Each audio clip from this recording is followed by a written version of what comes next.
What if the purpose of that whole exercise was so that we could have the capacity to walk back up the staircase? K. What makes you think that's not what some people do? Not everyone stops progressing after 40. S. Yeah, but let me finish. K. Okay. S. It's not like nothing happened.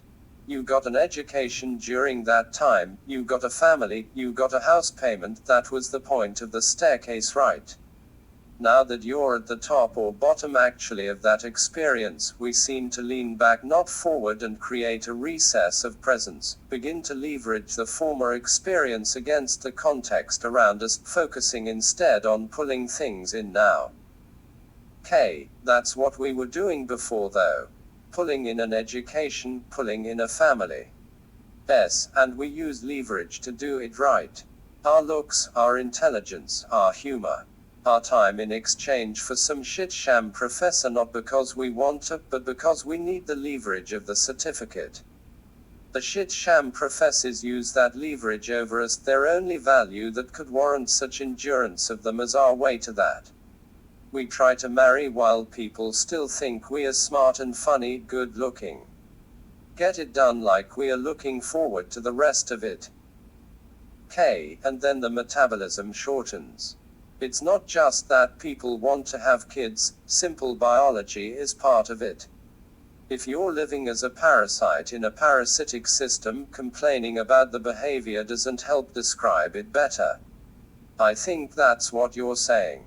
If what you're saying is that our behavior is predetermined by our biological appetites and life is found forming a description, I agree with you. It's just iteration of what we always have experienced since birth. S. Yeah, but what kind of life? Like the life of a parasite. If we are just really a larger expression of that former kind of experience, then all we're doing is bumping circumferences on our way to a satiation. We are not really progressing through education or work life, but making the process of satiation more efficient, more certain, more to taste. People waiting in line for food are not killing and eating each other, because it's just easier to wait for a table and be served. It's not that we are not cannibalistic, I think, we just created an easier way to describe it. One that creates longevity of our own experience, static status preferences by appetite and satiation. K. Kind of like sacrificing animals instead of humans in the old religions. I get it. Maybe you're onto something interesting. I'm still feeling indifferent on the subject. Let's get stoned and maybe you'll cook us up something. S. Okay. K. Let's try to clarify something. Your original point was trying to work through the idea of being predestined or having free will. You described it as filling in the details of something that already happened. I get it, that's good. I don't know if it will start a redhead revolution, laugh. S. I'll help with food. Redheads. Oh yeah. My original point was bigger. I mean, as a stoned concept, what if time first existed in a straight line before it bent around in a horizon? What if time were recessed and we were working our way from there back up or out maybe? K. A science concept. If time related to the G bang was originally experienced on a straight line, the second concept being maybe it folded cursive sagging time. Block standard L cursive looping. S. It's kind of like when I first read Milton. It was over 300 years before my time, but light years beyond anything I myself would be able to accomplish. He was blind, you know. K. Isn't it amazing that someone without sight could be so descriptive? Like the deaf dumb blind kid from the Who song Pinball Wizard or something. I don't think that was the title. Can't remember. S. Yeah, I remember from Joe Pera, laugh. Think about that. Helen Keller. Where we start was like the bottom of her staircase. There is something to that, but I hate the word appreciation. Milton lost his sight as an adult. K. Yeah, cliches. People appreciating what others take for granted. S. Sometimes I think it's not noticing. I was deep in thought the other day and someone commented in my direction like an accusation, how no one is happy, and walked away. I thought about how happy I was feeling and how strange it would be to find pleasure in that kind of experience of critique. What would be the purpose? K. Filling in a description. I think I'm starting to get to what you're after. They want us to experience it for them, like Cain and Abel maybe. Cain chose death first, but Abel was the first one to experience it. S. Why do you? There's no way to know, but why do you think that murder happened? K. I think it said jealousy, I can look it up later. S. Same thing with what's his name? The 11th son, the first son, not Jacob, not Joshua. Joseph. K. Yeah, he lasted about 10 minutes after getting his coat of many collars from Jacob. Laugh. Same kind of thing for Jesus too, it's always been jealousy, I suppose. S. We want to understand it in the terms of a pronoun. It's a way of disconnecting ourselves, I think, by being something pronoun different. K. I've always wondered why people hide behind labels. That could be part of it. A Christian is no different really from anyone, they just have a concept of being justified, but so does red face. I think your description works, it's a rationalization for the processing of appetite and deservation. S. Deservation I think is the rationalization of process. K. Even sir. S. So at some point we chose death as humans. K. Nothing has been proven. Laugh. S. What if we reached beyond appetite in a straight line, but when time fell or sagged or bent maybe, we reached back for details instead of forward? K. Sounds like a red head. How's the salad? Meat should be done if you want to check on it. S. Smells good.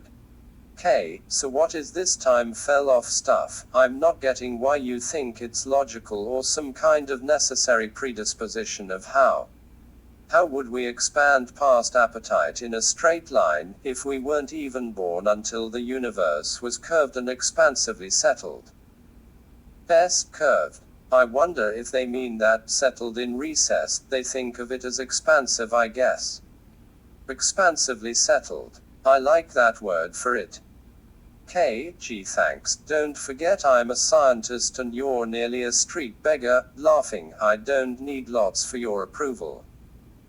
S. Do you feel like there is leverage somewhere in our relationship? I like you because you can fill in the gaps to my sequencing. Tell me where I'm out of step. I imagine it can seem meddlesome. K. I like you because I don't have to worry about someone who takes care of themselves. You're funny. Intelligent. Laugh. S. So back to the story. K. The story. S. I don't mean as humans really, you know about the tau leptons. K. Yes. You mean the anti-neutrino state. We could be at a certain distance in a straight line one way, and a curved overture in another. S. In terms of our sensational memory. Think of it like a womb. That almost would seem like an eternal state. Birth could be a category of experience like an interruption. In that context, the eternal state is what we would be reaching back for. The eternal sensation, I mean, sort of like the zero-sum sensation or state of a computer plugged in, the one would become an interruption, lots of ones or interruptions start to create problems for processing.